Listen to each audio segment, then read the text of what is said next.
হ্যাঁ, ঠিক আছে মেহেদি, তুমি তো গত ক্লাসে ছিলা। আমরা মেশিন ডিজাইন পড়তেছিলাম। যে মেশিন ডিজাইনে গিয়ার আর বেল্ট ডিজাইন, হ্যাঁ এই দুটোই তো আমাদের ইম্পর্টেন্ট। আর পাশাপাশি কলামটা করতে হবে, তবে কলামটা মানে অল্প পরিমাণে করতে হবে। সাব অ্যাসিস্ট্যান্টে খুবই কমই আসে। আসছে হচ্ছে বেল্ট থেকে, আর গিয়ার থেকে সবচেয়ে বেশি আসছে বুয়েটে। এখন অন্য প্যাটার্নগুলো আমি দেখতেছি, যদি লাগে আমি পরে কলাম করাবো, তবে কলামের একটু করতে হবে অবশ্যই। ঠিক আছে, একটু করতে হ্যাঁ, হবে কলাম তবে। সম্পর্কে একটা বেসিক আছে। হ্যাঁ, তবে যে বিষয়গুলো মানে সবার আগে দরকার, ওইগুলো আগে একটু শেষ করি। ওইগুলো শেষ করি যাতে সামনের চাকরি পরীক্ষাগুলোর জন্য একটা প্রস্তুতি হয়ে যায়। ঠিক আছে। হ্যাঁ, তো মোটামুটি। সেই ধারাবাহিকতায় এখন শুরু করতেছি থার্মোডাইনামিক্সের diesel and petrol engine. Diesel and petrol engine এটা একটা টপিক হিসেবেই রাখছি। কেন? কারণ এই ডিজেল আর পেট্রোল ইঞ্জিন, এই দুটো ইঞ্জিন থেকে অনেক বেশি প্রশ্ন আসে। এই কারণে আমাদের যে আইসি ইঞ্জিন যে চ্যাপ্টারটা, এটাই আর কি। এই আইসি ইঞ্জিন যে চ্যাপ্টারটা, এটাকেই বলতেছি ডিজেল অ্যান্ড পেট্রোল ইঞ্জিন। তো এটাকে কেন ডিজেল অ্যান্ড পেট্রোল ইঞ্জিন আমি বলতেছি, তো দেখো সবার আগে যে আমাদের যে সংজ্ঞাটা, ইঞ্জিনের সংজ্ঞা, ইঞ্জিন কাকে বলে? ইঞ্জিন হচ্ছে আহ, একটি যন্ত্র বা একটি ডিভাইস যা ফুয়েলের কেমিক্যাল এনার্জি, ফুয়েলের ফুয়েলের কেমিক্যাল এনার্জি বা রাসায়নিক শক্তিকে প্রথমে হিট এনার্জি বা তাপ শক্তি বা থার্মাল এনার্জিতে কনভার্ট করে। ঠিক আছে, ইঞ্জিনের কাজ কি? ইঞ্জিন দেখো, আমরা জানি যে ফুয়েলের ভিতরে কিন্তু কেমিক্যাল এনার্জি আছে বা রাসায়নিক শক্তি আছে, তাই না? তো এই রাসায়নিক হুম, শক্তিটাকে সে কি করে? প্রথমে হিট এনার্জিতে কনভার্ট করে, তারপরে এই হিট এনার্জিকে ব্যবহার করে মেকানিক্যাল এনার্জি বা মেকানিক্যাল পাওয়ার তৈরি করে। এটাকে আমরা বলি ইঞ্জিন। তো ইঞ্জিনের সংজ্ঞা কিন্তু এটাই। হুম, মানে যে ডিভাইস ফুয়েলের বা জ্বালানির রাসায়নিক শক্তিকে থার্মাল এনার্জিতে কনভার্ট করে বা তাপ এনার্জিতে বা তাপ শক্তিতে রূপান্তরিত করে, সেই তাপ শক্তি ইউটিলাইজ করে বা ব্যবহার করে মেকানিক্যাল এনার্জি তৈরি করে, আমরা সেই ডিভাইসকে বলি হচ্ছে ইঞ্জিন। তো ইঞ্জিনকে আমরা মেইনলি দুটো ভাগে ভাগ করতে পারি, আইসি ইঞ্জিন অ্যান্ড এসি ইঞ্জিন। আইসি ইঞ্জিনের ফুল মিনিং হচ্ছে ইন্টারনাল কম্বাশন ইঞ্জিন। হুম। এটাকে কেন ইন্টারনাল কম্বাশন বলা হচ্ছে? কারণ এর জ্বালানির দহন প্রক্রিয়া ইঞ্জিন সিলিন্ডারের ভিতরে সংঘটিত হয়, এ কারণে এটাকে আইসি ইঞ্জিন বলা হয়। আর ইসি ইঞ্জিনটা হলো এক্সটার্নাল কম্বাশন ইঞ্জিন।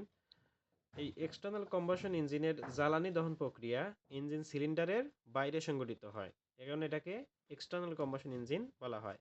আবার এই দুটো ইঞ্জিনকেও আমরা আবার দুই ভাগে ভাগ করতে পারি, রেসিপ্রোকেটিং এবং রোটারি। এটাও রেসিপ্রোকেটিং অ্যান্ড রোটারি। তো ইম্পর্টেন্ট হচ্ছে আমাদের এই যে আইসি ইঞ্জিনের যে একটা টাইপ রেসিপ্রোকেটিং, এই রেসিপ্রোকেটিং ইঞ্জিনকে আবার আমরা দুই ভাগে ভাগ করতে পারি। তার ভিতরে একটা হলো আমাদের ডিজেল ইঞ্জিন, আর একটা হলো আমাদের পেট্রোল ইঞ্জিন বা গ্যাসোলিন ইঞ্জিন। গ্যাসোলিন বা পেট্রোল ইঞ্জিন, ঠিক আছে, মনে থাকবে? জি ভাই।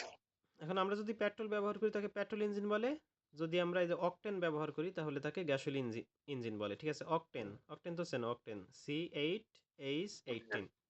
এই গ্যাসোলিন এই যদি সে। ব্যবহার করা হয়, সরি অকটেন ব্যবহার করা হলে তাকে আমরা গ্যাসোলিন ইঞ্জিন বলি, আর পেট্রোল ফুয়েল ব্যবহার করা হলে তাকে আমরা পেট্রোল ইঞ্জিন বলি, আর ডিজেল ব্যবহার করলে তাকে আমরা ডিজেল ইঞ্জিন বলি। এবং এই দুটোই কিন্তু রেসিপ্রোকেটিং ইঞ্জিন। এটাকে কেন রেসিপ্রোকেটিং ইঞ্জিন বলা হচ্ছে? রেসিপ্রোকেটিং ইঞ্জিন বলতে কি বোঝায়? দেখো, রেসিপ্রোকেটিং ইঞ্জিনটা হচ্ছে সেই ইঞ্জিন যে ইঞ্জিনে যে ইঞ্জিনে পিস্টন সিলিন্ডার অ্যারেঞ্জমেন্টের মাধ্যমে কাজ করা হয়। যে ইঞ্জিনে পিস্টন সিলিন্ডার অ্যারেঞ্জমেন্ট ব্যবহার করা হয়, সেই ইঞ্জিনটাই কিন্তু রেসিপ্রোকেটিং ইঞ্জিন। ঠিক আছে, পিস্টন সিলিন্ডার থাকে।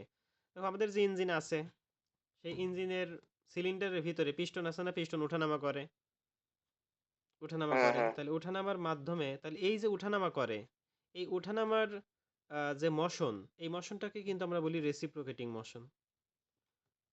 রেসিপ্রোকেটিং মানে ওঠানামা করে। আবার এর একটা এক্সাম্পল দিতে পারি, টিউবওয়েল।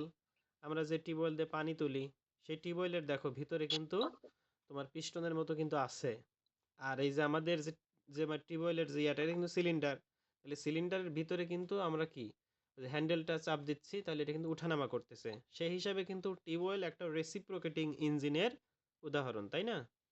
তাহলে এগুলো কিন্তু আমাদের এই যে নলকূপ যেটা আর কি, আমাদের তাই কিন্তু ভাই, পরীক্ষা। তাহলে কি একটা পাম্পকে আমরা ইঞ্জিন বলতে পারি? একটা পাম্পকে আমাদের আমরা ইঞ্জিন বলতে পারি কিনা? ওইটা তো টিউবওয়েলটা তো ধরতে গেলে পাম্প হিসাবে ইউজ করা হয়, নর্মালি যেটা ইউজ করি। হ্যাঁ, রাইট। আমরা আচ্ছা, এটাকে তো ইয়া বলা হয় রেসিপ্রোকেটিং পাম্প, তাই না? আচ্ছা, রেসিপ্রোকেটিং পাম্প, হ্যাঁ হ্যাঁ, হ্যাঁ এটাকে আসলে ইঞ্জিন বলা যাবে না। যাই হোক, আমার এটা ভুল হয়েছে। হ্যাঁ, এটা হবে রেসিপ্রোকেটিং পাম্প, এটাই আমি মানে বলছি। হ্যাঁ, মানে উঠানামার মাধ্যমে এখানে ওই যে যেহেতু নামটা রেসিপ্রোকেটিং, তাই এখানে যে পিস্টন সিলিন্ডার অ্যারেঞ্জমেন্ট মানে ব্যবহার করা হলে সেটাকে আমরা বলি রেসিপ্রোকেটিং পাম্প। কারণ দেখো, পাম্পেরও ক্লাসিফিকেশন এটা আছে, তাই না? যে পাম্পকে আমরা রেসিপ্রোকেটিং, রেসিপ্রোকেটিং ভাব। রোটারি দুটাতে ভাগ করতে পারি। আচ্ছা, এখানে তাহলে খেয়াল রাখবো হচ্ছে ডিজেল ইঞ্জিন আর গ্যাসোলিন ইঞ্জিন, এই দুটোই। আচ্ছা, তারপরে একটা টার্ম সেটা হচ্ছে পিস্টন ডিসপ্লেসমেন্ট। পিস্টন ডিসপ্লেসমেন্ট, তো দেখো, পিস্টন যে আয়তন জুড়ে যাওয়া আসা করতে পারে, পিস্টন যে আয়তন জুড়ে যাওয়া আসা করতে পারে, তোমার পিস্টন ওঠানামা করে না, তাহলে যে আয়তন হুম জুড়ে সে যাওয়া আসা করতে পারে সেটাই হলো পিস্টন ডিসপ্লেসমেন্ট। এটা কিন্তু পরীক্ষা আসতে পারে যে পিস্টন ডিসপ্লেসমেন্ট বের করো বা কাকে বলে।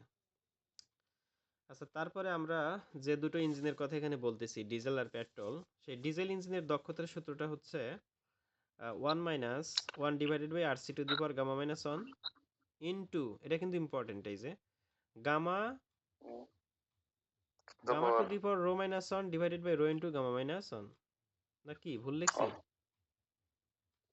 ভুল হয়েছে মনে হয়, না?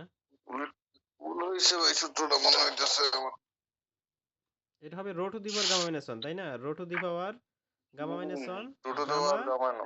গামা ইন্টু ρ - 1, এটা হবে, ঠিক আছে। আচ্ছা, এটা লিখতে গিয়ে ভুল হয়েছে, তো এটা হচ্ছে দেখে নিও। দেখো, এই যে আরসি, এই আরসি মানেটা কি? আরসিটা হলো আমাদের কম্প্রেশন রেশিও, আরসিটা হলো কম্প্রেশন রেশিও। তার আগে এই যে এখানে আমি যে পিভি অ্যান্ড টিএস ডায়াগ্রামটা লিখছি অটো সাইকেলের, এটা একটু দেখো। পিভি ডায়াগ্রাম অ্যান্ড এর পাশে আছে TS diagram of Otto cycle.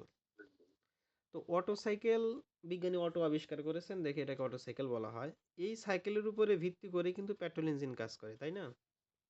আচ্ছা, হুম তাহলে এই যে পিভি ডায়াগ্রামের তোমার এই যে মূলবিন্দু থেকে ভার্টিক্যালি উপরের দিকে যাচ্ছে প্রেসার মানে পি, আর এই যেখানে হরিজন্টালি বা ডান দিকে যাচ্ছে আমাদের ভলিউম মানে ভি। তো এইখানে আমাদের যে প্রথম যে প্রসেসটা সেটা হলো 1 থেকে 2 নাম্বার প্রসেস। তাহলে 1 থেকে 2 নাম্বার প্রসেস এখানে কিন্তু বাঁকা, তাই না? আর এই যে এই টিএস হুম ডায়াগ্রামে যদি দেখি, এই 1 থেকে 2 নাম্বার প্রসেসটা কিন্তু সোজা। তাহলে যেখানে সোজা বুঝলাম। থাকবে সেখানে আমরা বলতে পারি এইখানে কি সেরকম কনস্ট্যান্ট আছে। তো দেখো ভালো করে, এখানে আমাদের এনট্রপিটা কনস্ট্যান্ট আছে। এখানে আমাদের এনট্রপিটা কি আছে? এই 1 থেকে 2 নাম্বার কনস্ট্যান্ট। প্রসেসে আমাদের এনট্রপিটা কনস্ট্যান্ট আছে, এই যে মানে এনট্রপির মানটা 1 নাম্বার পয়েন্টেও এইটুকু, 2 নাম্বার পয়েন্টেও এইটুকু, চেঞ্জ কিন্তু হচ্ছে না, এই যে এইটুকু এইটুকু। আচ্ছা, তাহলে 1 নাম্বার প্রসেসটাতে এনট্রপি কনস্ট্যান্ট, আর এনট্রপি কনস্ট্যান্ট হলে আমরা তাকে বলি কি, এটাকে আমরা বলি হচ্ছে এডিয়াবেটিক প্রসেস। আমরা তাকে বলি বাইশ এডিয়াবেটিক প্রসেস। অ্যাডিবেটিক। হ্যাঁ, এডিয়াবেটিক প্রসেস। সো এটা হবে কি, এটা হবে reversible adiabatic process. So reversible ই রিভার্সিবল এডিয়াবেটিক প্রসেস, যাকে আমরা সংক্ষেপে বলতে পারি আইসেন্ট্রপিক প্রসেস। তাহলে এই যে 1 থেকে 2 নাম্বার প্রসেসটাকে কি বলবো? Reversible adiabatic isentropic. বা আইসেন্ট্রপিক। এই যে আমি যদি আইসেন্ট্রপিক লিখি, জায়গা কম, আইসেন্ট্রপিক লিখি, তো আইসেন্ট্রপিক। তাহলে এই আইসেন্ট্রপিক নামটা কোথা থেকে আসলো? কারণ এইখানে দেখতে পাচ্ছ 1 থেকে 2 নাম্বার প্রসেসে এন্ট্রপি কনস্ট্যান্ট, তাই না? জি ভাই। তাহলে এন্ট্রপি কনস্ট্যান্ট হলে আমরা তাকে আইসেন্ট্রপিক প্রসেস বলতে পারি। তারপরে আমাদের আসতে হবে হচ্ছে আবার পিভি ডায়াগ্রামে। এখানে আমরা দেখতে পাচ্ছি 1 থেকে 2 নাম্বার পয়েন্টে ভলিউম কিন্তু কমে যাচ্ছে। দেখো, 1 নাম্বার পয়েন্টের ভলিউম কিন্তু আমাদের এইটুকু, এইটুকু, তাই না? কিন্তু 2 নাম্বার হুম 1 থেকে 2 নাম্বার পয়েন্টে মানে এই যে 2 নাম্বার পয়েন্টের ভলিউম এইটুকু, কারণ এখানে ভলিউম বোঝাচ্ছে ডান দিকে। তাহলে 1 নাম্বার পয়েন্টে আমি যদি ভলিউম আসি, আমার কিন্তু এই যে এইটুকু হবে ভলিউম। 2 নাম্বার পয়েন্টে এইটুকু, অনেক কমে গেছে না? ভলিউম কমে গেছে, তার জি মানে ভাই। ভলিউম যদি কমে যায় কম্প্রেস হয় মানে চেপে আসে। তাহলে এই 1 থেকে 2 নাম্বার হুম প্রসেসটা আইসেন্ট্রপিকের পাশাপাশি এটা হলো আইসেন্ট্রপিক কম্প্রেশন। কম্প্রেশন। ঠিক আছে, কেন কম্প্রেশন? কারণ ভলিউম কমে যাচ্ছে, আইসেন্ট্রপিক কম্প্রেশন ভলিউম কমে প্রসেস। যাচ্ছে। হ্যাঁ, তাহলে 1 থেকে 2 হলো আইসেন্ট্রপিক কম্প্রেশন প্রসেস। তারপরে খেয়াল করো, 2 থেকে 3 নাম্বার যে প্রসেসটা, এখানে কিন্তু এটাই সোজা। আবার এই যে 2 থেকে 3 এখানে কিন্তু বাঁকা। তাহলে এই 2 থেকে 3 এখানে কিন্তু ভলিউম কনস্ট্যান্ট, কারণ দেখো 2 নম্বর পয়েন্টে আমাদের ভলিউম এইটুকু, 3 নম্বর পয়েন্টেও এইটুকু, সো সেম না? সেম। জি। তাহলে ভলিউম কনস্ট্যান্ট হলে আমরা তাকে কি বলি? আমরা বলি আইসোকোরিক প্রসেস। আইসোকোরিক, ঠিক আছে? এর সাথে আর কিন্তু কম্প্রেশন বা এক্সপানশন এটা আসবে না। তাহলে এটা কি? Isochoric process. আইসো করি। আইসোকোরিক প্রসেস যদি কনস্ট্যান্ট ভলিউম হয়। তাহলে এটাও গেল। আবার দেখো পিভি ডায়াগ্রামে যদি আসো, 3 থেকে 4 নাম্বার যে প্রসেসটা, এখানে কি কনস্ট্যান্ট? এটা এটা বাঁকা, এটা বোঝাচ্ছে না। যদি এই টিএস ডায়াগ্রামে আসি, দেখো 3 থেকে 4 কিন্তু আমার ভলিউম কনস্ট্যান্ট, কারণ 4 নাম্বার পয়েন্টের ভলিউম এইটুকু, 3 নাম্বার পয়েন্টের ভলিউম এইটুকু, মানে চেঞ্জ হচ্ছে না, সেম। তাহলে এটাও হলো আমাদের, সরি, মানে এস কনস্ট্যান্ট, মানে এন্ট্রপি কনস্ট্যান্ট, এটাকে ভলিউম বলতেছি। তাহলে 3 থেকে 4 নম্বর প্রসেসে এন্ট্রপি কনস্ট্যান্ট, তাহলে এন্ট্রপি কনস্ট্যান্ট হলে আমরা তাকে বলি কি? Isentropic process. রিভার্সিবল অ্যাডিয়াবেটিক বা হ্যাঁ, আইসেন্ট্রপিক। হ্যাঁ, রিভার্সিবল এডিয়াবেটিক বা আইসেন্ট্রপিক। কারণ আইসেন্ট্রপিক হলে দেখতে হবে এটা কম্প্রেশন নাকি এক্সপানশন। তাহলে 3 থেকে 4, এই যে দেখতেছি 3 নাম্বার পয়েন্টে ভলিউম এটুকু ছিল, কিন্তু 4 নাম্বার পয়েন্টে ভলিউম অনেক বেড়ে গেছে, এই যে। তাহলে এখানে আমাদের ভলিউমটা বড় হয়ে গেছে, তার মানে expansion process, expansion.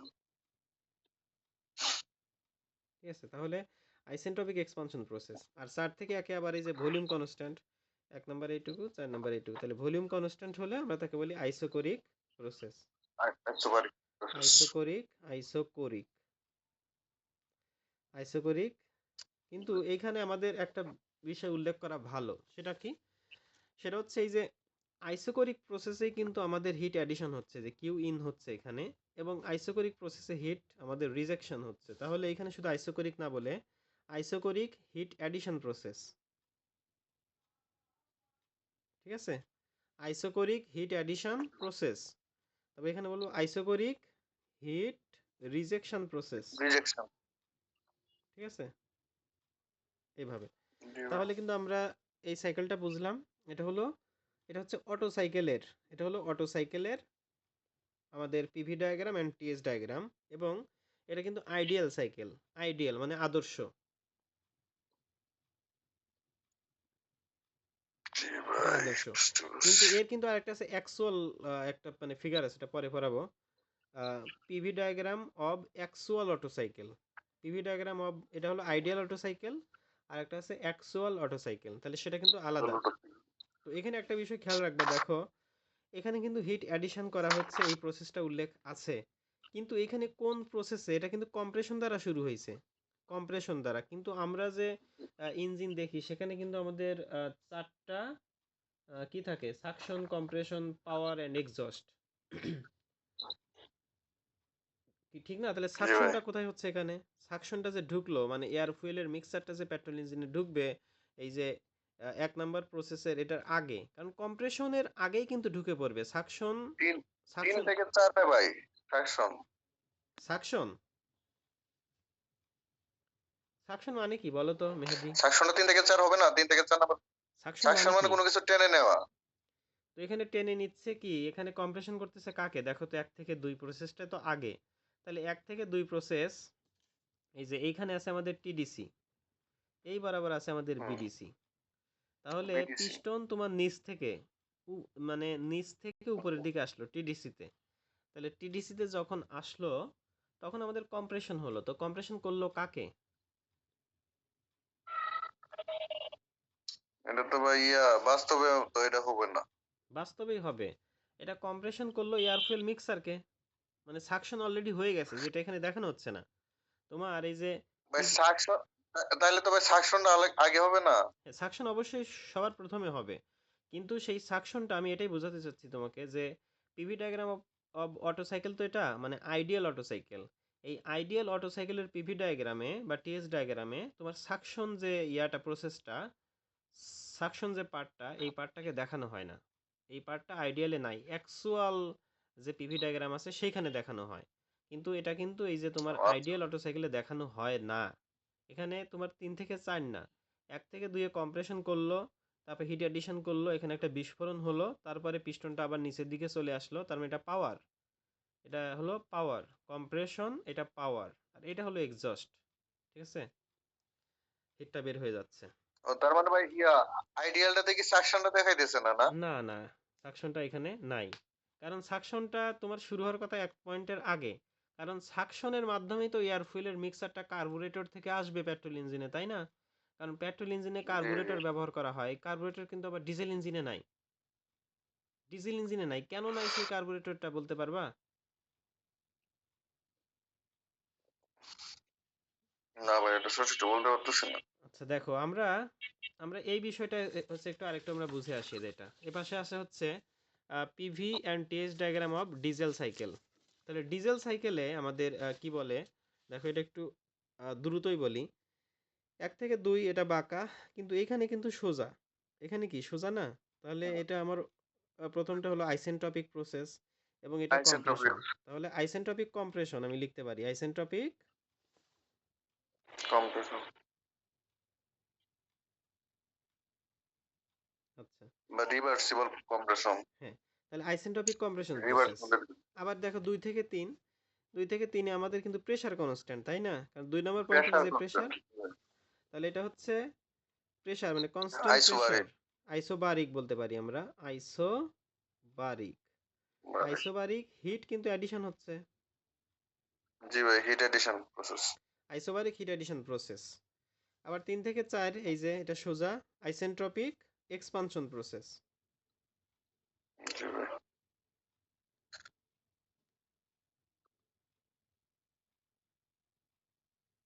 Isentropic expansion process, ঠিক আছে?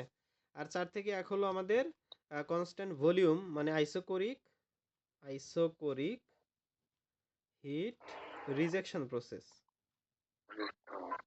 ঠিক আছে, রিজেকশন প্রসেস। তাহলে PV and test diagram of diesel এটা হলো আইডিয়াল। এই যে PV and test diagram of diesel cycle মানে এটা হলো আইডিয়াল ডিজেল সাইকেল। তো এখানেও কিন্তু আমাদের এই যে ১ থেকে ২ এই কম্প্রেশন করতেছে, কিন্তু কম্প্রেশনের আগে আমাদের সাকশনটা হওয়া লাগবে। তো এইখানে সাকশনে আমাদের কি হয়, দেখো ডিজেল ইঞ্জিনের যে সাকশন, এই সাকশনে শুধুমাত্র বাতাস প্রবেশ করে। তো এর সাথে পেট্রোল জি ভাই। ইঞ্জিনের পার্থক্য হলো সাকশন স্ট্রোকে শুধু বাতাস নয়, বাতাস ও ফুয়েলের মিক্সার প্রবেশ করে। ঠিক মিক্সচার আছে? করা। তো এই যে মিক্সারটা প্রবেশ করতেছে সিলিন্ডারের ভিতরে, এই মিক্সারটা প্রবেশ করানোর জন্যই আমার কার্বুরেটর ব্যবহার করানো মানে ব্যবহার করা হয়। কার্বুরেটরের কাজ হচ্ছে, তোমার কার্বুরেটরের কাজ হচ্ছে এয়ার ফুয়েল হ্যাঁ, কে মিক্সিং মিক্সচার করা, করা। মিক্সার করা। তো এটা তো আমার ডিজেল ইঞ্জিনের দরকার হয় না। আমাদের তো ডিজেল ইঞ্জিনে শুধুমাত্র বাতাসকে আমরা প্রবেশ করাই সাকশন স্ট্রোকে। আমাদের ফুয়েল তো আমরা দেই হচ্ছে পরে ইনজেক্টরের সাহায্যে ইনজেক্ট করি, মানে পানি দিয়ে ছোট ছোট কণার আকারে সূক্ষ্ম কণায় বিভক্ত করে আমরা স্প্রে করি। বাগানে যেরকম পানি স্প্রে করা হয়, এরকম ইনজেক্টরের সাহায্যে তোমার সিলিন্ডারের ভিতরে সেই ডিজেল ফুয়েলটাকে স্প্রে করা হয়, মানে গরম বাতাস। দেখো আমরা এই যে সাকশন স্ট্রোকে যে বাতাসটা দিছি যেটা দেখানো হয় নাই, সেই বাতাসটাকে যদি আমি কম্প্রেস করি তাহলে সেই বাতাসের টেম্পারেচার কিন্তু তোমার অনেক বেশি বেড়ে যায়, তাই না? অনেক হুম। বেশি বেড়ে যায়। তো এটা কত বাড়ে? এটা সেই টেম্পারেচারে বাড়ে যে টেম্পারেচারে আমরা যদি ডিজেলকে দেই, ডিজেল বার্ন করে। সেই টেম্পারেচার পর্যন্ত আমাদের বাড়ে। মানে ডিজেল ফুয়েলের সেলফ ইগনিশন টেম্পারেচারে পৌঁছায়। এই বাতাসের হলো গরম বাতাসের তাপমাত্রাটা। তখন আমরা যদি এই গরম বাতাসে যদি আমরা ডিজেল ফুয়েলকে স্প্রে করি, সেক্ষেত্রে এখানে একটা বিস্ফোরণ তৈরি হয়, মানে বাস্ট হয়ে যায়। ঠিক আছে? মানে বার্নিং শুরু হয়। এই কারণে আমরা হচ্ছে ডিজেল ফুয়েলে দেখো আমরা হচ্ছে কার্বুরেটর ব্যবহার করি না, কিন্তু পেট্রোল ফুয়েলে তো আর আমরা এই যে পেট্রোলকে স্প্রে করি না। এটা সোজা মানে সাকশন স্ট্রোকে আমরা বাতাস আর ফুয়েলের মিক্সারটাকে প্রবেশ করাই, তারপর এই যে কম্প্রেস করে, হ্যাঁ, এখানে কম্প্রেস করে তারপরে স্পার্ক প্লাগের সাহায্যে আমরা এখানে হচ্ছে বার্নিং করাই। মেহেদি বুঝেছো কিনা? জি ভাই, বুঝতে পারছি। আচ্ছা তাহলে এটার গেল পিভিএন টিএস ডায়াগ্রাম গেল। তারপর এখানে একটা ফর্মুলা আছে ইন্ডিকেটেড পাওয়ার, একটা হচ্ছে ব্রেক পাওয়ার। তো আপাতত মনে রাখো ইন্ডিকেটেড পাওয়ার মানে আইপি, এটা হচ্ছে PM L A N K divided by 60। তো আমরা বলি এক কথায় প্লাং বাই 60। তো এখানে যে পিএমটা হলো আমাদের মিন ইফেক্টিভ মিন ইফেক্টিভ প্রেসার, আর এলটা হলো আমাদের স্ট্রোক লেংথ মানে স্ট্রোক দৈর্ঘ্য। তারপরে এটা হচ্ছে আমাদের এই যে পিস্টন এরিয়া বলতে পারো, পিস্টন এরিয়া। পিস্টন এরিয়া, তারপরে এই ছোট এনটা হচ্ছে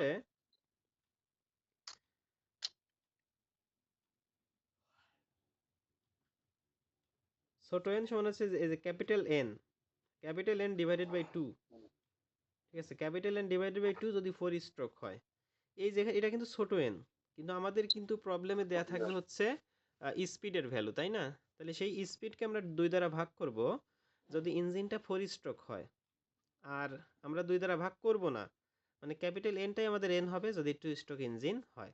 এটা মনে রাখবা। আর এটা হলো সিলিন্ডার সংখ্যা। আর এই যে এখানে ব্রেক পাওয়ার আছে, এটা কিন্তু ক্যাপিটাল এন সরাসরি 2 পাই এনটি বাই 60। তাহলে এই পর্যন্ত আপাতত মনে রাখলে আমি কিছু প্রবলেম হচ্ছে করাইতে পারবো, সেই প্রবলেমে চলে যাই।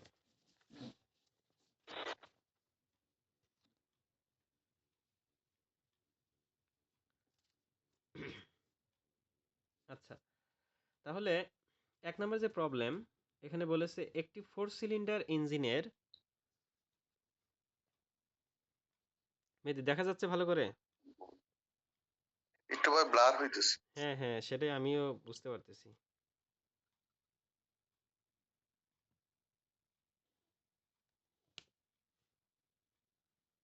হ্যাঁ এবার ঠিক আছে। সাইডটা হয়ে গেছে।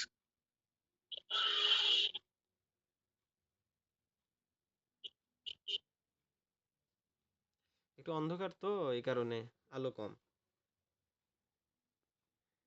আচ্ছা, আমার বোঝা যাইতেছে। আচ্ছা, আচ্ছা দেখো, এরকম ধরলে মনে হয় বোঝা যায়। হা, হা, হা। আচ্ছা দেখো, তো এখানে বলল একটি ফোর সিলিন্ডার ইঞ্জিনের বোর, একটি ফোর সিলিন্ডার মানে সিলিন্ডার সংখ্যা কয়টা? 4টা।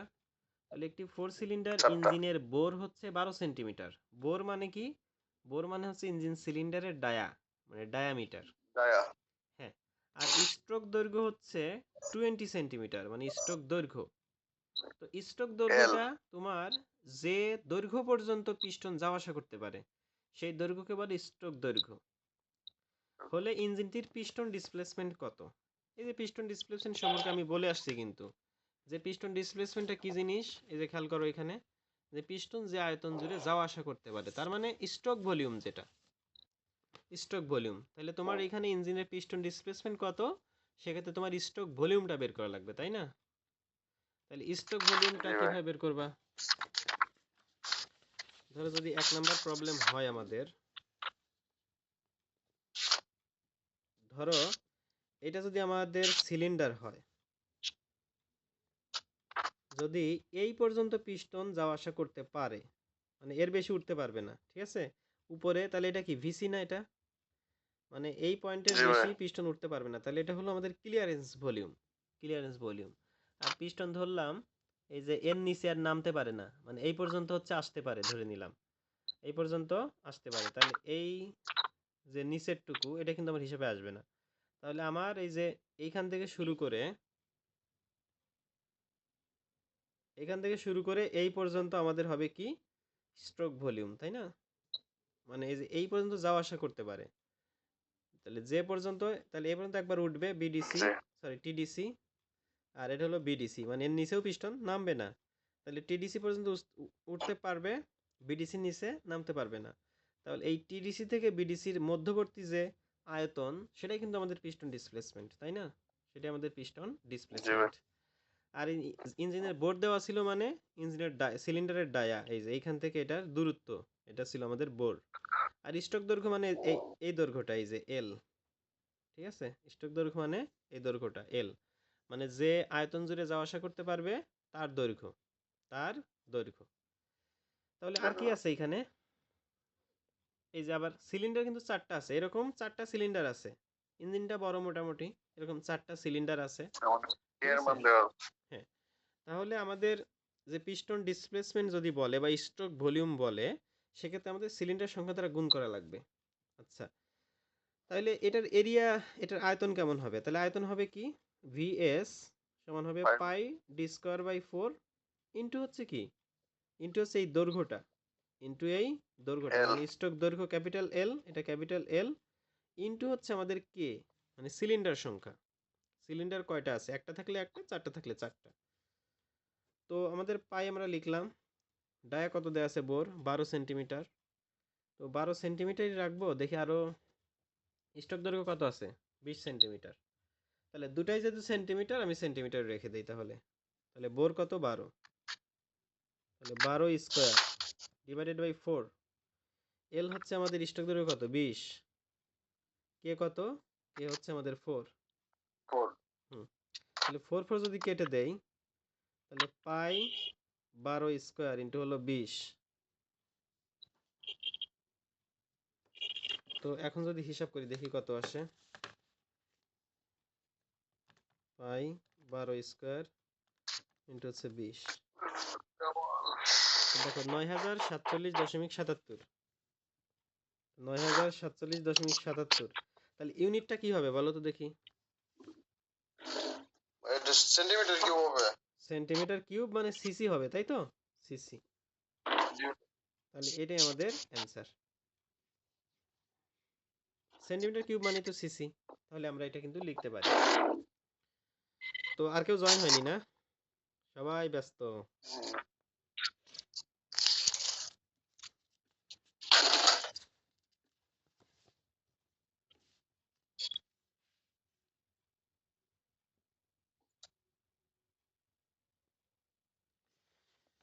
আচ্ছা, তারপর আমি যদি 2 নম্বর প্রবলেমে হাত দেই, 2 নম্বর প্রবলেমে হাত দেই, তাহলে দেখি কি বলেছে। বলছে একটি পেট্রোল ইঞ্জিনের 2 নম্বরটা, একটি পেট্রোল ইঞ্জিনের কম্প্রেশন রেশিও 5 থেকে 6 করা হলে ইঞ্জিনের ইফিসিয়েন্সি কি পরিমাণ হ্রাস বা বৃদ্ধি পাবে? ঠিক আছে, এটা হলো প্রশ্ন। গামার বান্ধে আছে 1.4। তাহলে কম্প্রেশন রেশিও কি করবা? 5 থেকে 6 করবা। মানে কম্প্রেশন রেশিও 5 আছে, এটাকে আমরা 6 বানাবো। এই ক্ষেত্রে আমাদের ইফিসিয়েন্সিটা কত বাড়বে বা কত কমবে? গামার মান যদি 1.4 হয়, তাহলে কিভাবে করা যায় বলো তো? আশিস ভাই আসছে ভাই। হ্যাঁ, কত আসছে? ও আশিস ভাই আসছে আর ও কি। আচ্ছা আচ্ছা। আচ্ছা ঠিক আছে, আশিস ভাই ক্লাস আসছে না? হ্যাঁ, আমি তো তোমাকে নিয়ে একা একা করাচ্ছি। যদিও অন্তত মানে 2 জন না হলে ক্লাসটা নেওয়া একটু কেমন যেন লাগে। নিজে লাগে। হ্যাঁ, তারপরও আর কি পড়াইতে হবে, মানে ক্লাস না নিলে সমস্যা। পরে পড়াশোনা থেকে সবাই দূরে সরে যাবে। এই কারণে ক্লাসের অ্যাকিউরেসি ঠিক রাখা লাগবে। জি ভাই। হ্যাঁ আচ্ছা। ভাই, রেকর্ড তো আছে, সমস্যা হ্যাঁ নাই হ্যাঁ ভাই। হ্যাঁ হ্যাঁ, সেজন্যই আমি শুরু করছি যে না, অসুবিধা নাই, শুরু করে দেই। আচ্ছা, তাহলে প্রশ্নটা আমি আরো একবার পড়ি। একটি পেট্রোল ইঞ্জিনের কম্প্রেশন রেশিও 5 থেকে 6 করা হলে, একটি পেট্রোল ইঞ্জিনের কম্প্রেশন রেশিও 5 থেকে 6 করা হলে ইঞ্জিনের এফিসিয়েন্সি কি পরিমাণ হ্রাস বা বৃদ্ধি পাবে? তাহলে আমি যদি পেট্রোল ইঞ্জিনের কম্প্রেশন রেশিও খেয়াল করেন, ছিল 5, 6 করি, এক্ষেত্রে এফিসিয়েন্সি কতটুকু বাড়বে বা কমবে? তো এটা বের করার জন্য আমাকে কম। এফিসিয়েন্সি দুইবার বের করা লাগবে। একবার 5 ব্যবহার করে এফিসিয়েন্সি বের করি, আর একবার 6। এই যে আমি যে দেখাইলাম এখানে, যে সূত্র দেখাইছিলাম, যে পেট্রোল ইঞ্জিনের দক্ষতা 1 minus 1 by RC to the power gamma minus 1। এখানে আরসিটা কি? Compression ratio. এই যে আরসি কম্প্রেশন রেশিও, আর গামাটা হলো আমাদের এখানে ভ্যালু দেয়া আছে, এই যে 1.4। তাহলে আমি এই 4 সূত্রটা বসাই। তাহলে 5 ব্যবহার করে প্রথম অবস্থায় এফিসিয়েন্সি 1 যদি বের করি, 1 minus 1 divided by RC to the power gamma minus 1, তার মানে 5 to the power gamma 1.4 minus 1। একেবারে বসাই দিলাম। তাহলে দেখি কত আসে এখানে আমাদের পেট্রোল ইঞ্জিনের এফিসিয়েন্সিটা। 1 divided by 5 to the power 1.4 minus 1। এটাই কিন্তু সব তুলে ফেললাম। তাহলে 47.47%। আচ্ছা, 47.47%। ভাই তাহলে খেয়াল করেন, যখন পেট্রোল ইঞ্জিনের কম্প্রেশন রেশিও 5, তখন সেই পেট্রোল ইঞ্জিনের ইফিসিয়েন্সি 47.47%। এইবার বলছে 5 থেকে যদি 6 করা হয়, সেক্ষেত্রে বাড়বে না কমবে? আগে দেখি বের করে।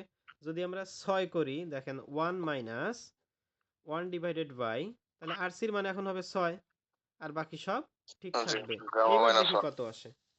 তাহলে এইবার এই যে 5-এর জায়গাতে আমি যদি 6 করে দেই, তাহলে আমার আসতেছে, যদি 100 দ্বারা গুণ করি, 51.16%। 51 হুম 51.16%। তাহলে এটা কিন্তু আমাদের ইফিসিয়েন্সি আসতেছে। তো খেয়াল করেন তাহলে কি বাড়লো না কমলো? যখন আমাদের কম্প্রেশন হিসেবে বাড়ছে। 5 ছিল তখন 47.47, যখন 6 তখন কিন্তু 51.16। তাহলে বাড়ছে না কিছু পরিমাণে? জি ভাই। বাড়ছে। তাহলে এটাই আমার বের করতে হবে কি পরিমাণ হ্রাস বা বৃদ্ধি পাবে। তাহলে আমরা এবার বড়টা থেকে ছোটটা বাদ দিয়ে দিব। সুতরাং দক্ষতা বৃদ্ধি পাবে, বৃদ্ধি বৃদ্ধি পাবে কতটুকু পাবে। পাবে? এই যে 0.5116 মাইনাস 0.4747, 5116 মাইনাস 0.4747, 3.69।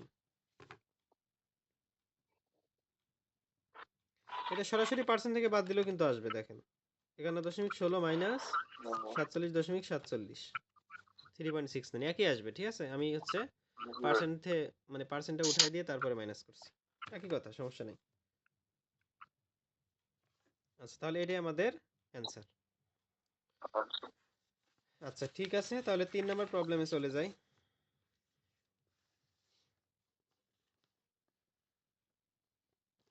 আচ্ছা তো 3 নম্বর প্রবলেমে আমাদের বলতেছে একটি ইঞ্জিন সিলিন্ডারের বোর হলো 78 মিলিমিটার।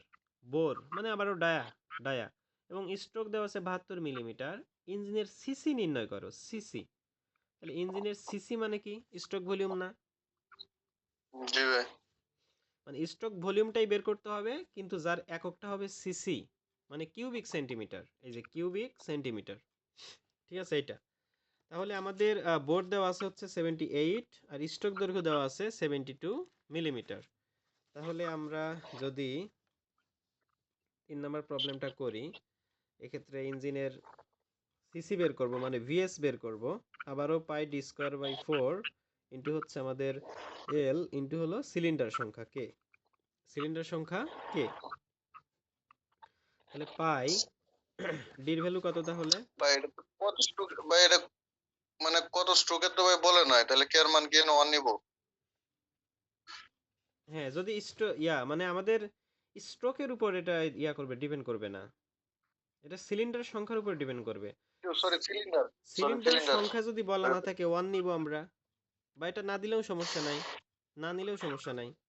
কিন্তু যখন সিলিন্ডার সংখ্যা, যেমন এই যেখানে 4 সিলিন্ডার বোর ছিল 1 নম্বরে, 4 সিলিন্ডার, একটি 4 সিলিন্ডার ইঞ্জিনের বোর, পিস্টন ডিসপ্লেসমেন্ট কত মানে সিসি কত, তাহলে এইখানে আমাদের কিন্তু কে এর ভ্যালুটা হবে 4।